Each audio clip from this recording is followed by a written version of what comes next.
Have you experienced limited to no internet connection at all? Imagine having no internet for one whole day. You can't scroll down what's happening on your Facebook posts, can't read email for work, and you can't order what you're craving for. Inconvenient, right?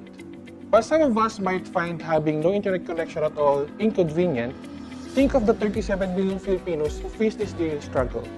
Think of the 30% of the student population left behind because they don't have access to the internet. In the past years, we've seen efforts to improve connectivity in the Philippines.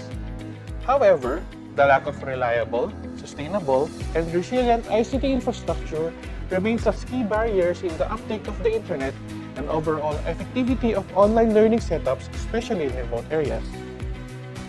And we, researchers, were entrusted to implement ways to bring connectivity to every Filipino household, especially now that the pandemic deepened the digital divide in the Philippines.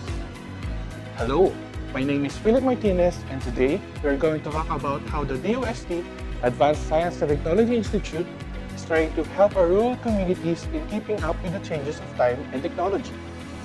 The DOST-ASTI intends to complement the ongoing efforts to improve our ICT infrastructure through the Project RAIN, or the Resilient Education Information Infrastructure for the New Normal.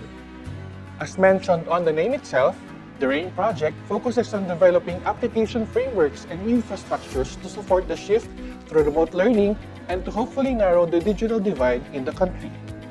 The project consists of two interventions, namely local LTE and rural casting. Local LTE focuses on the development and deployment of small-scale, community-operated cellular networks in unserved and underserved areas. It is like putting up small cell sites that would only cater to smaller communities. But instead of having big and known telco companies maintain and control it, local LTE towers are owned and co-managed by its served community. The development of community cellular networks, or CCNs, is still an emerging connectivity paradigm. In fact, the pilot CCN deployments in the Philippines only offer basic call and text services. Local LTE proposes to provide LTE connectivity to rural communities. Its cell towers also use alternative sources of power, like solar, since remote areas in the country often don't have electric power distribution lines as well.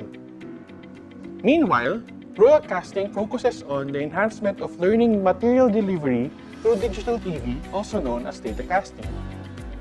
Short for data broadcasting, data casting is a process where a part of the digital TV signal is used to transmit files and documents. The files are then received by custom set-top boxes along with the intended TV content for broadcast. Think of how your TV box receives TV signals to let you watch your favorite shows. Data casting is just like that. But instead of giving you TV shows, data casting allows teachers and students to send and receive educational materials on the TV boxes.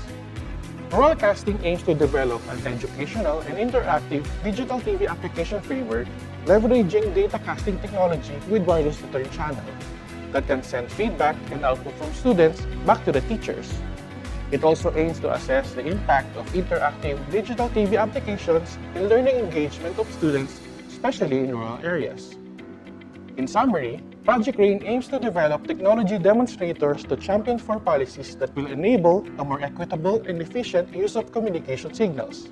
With Project RAIN, we hope that the technologies we develop be mass-produced in the future so that no Filipino learners will be left behind as we course through the new normal.